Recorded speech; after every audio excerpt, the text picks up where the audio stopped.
Akses jalan penghubung Kota Batu Raja, Kabupaten Oku dengan Oku Selatan di Desa Kungkilan, Kecamatan Sosoh, Buaya Rayap putus total.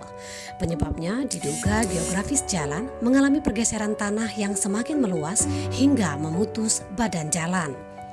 Camat Sosoh Buaya Rayap M. Amin Baladi saat dikonfirmasi via ponselnya pada Selasa 25 Mei 2021 mengatakan pergerakan tanah di lokasi sejak pagi tadi hingga saat ini masih terus terjadi sehingga dipastikan jalan menuju Kabupaten Oku Selatan putus total.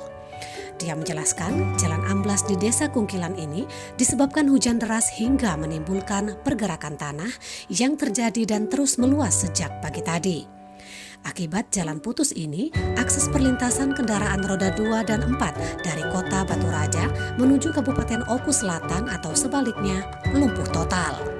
Selain jalan putus, tanam tumbuh di sepanjang lokasi jalan putus banyak yang tumbang akibat pergeseran tanah. Oleh sebab itu, untuk mengantisipasi terjadinya hal-hal yang tidak diinginkan, pemerintah Desa Kungkilan meminta pihak PLN Batu Raja agar jaringan listrik dipadamkan sementara waktu. Laporan Eko Marleno dari Kabupaten Oku, Provinsi Sumatera Selatan untuk Anda.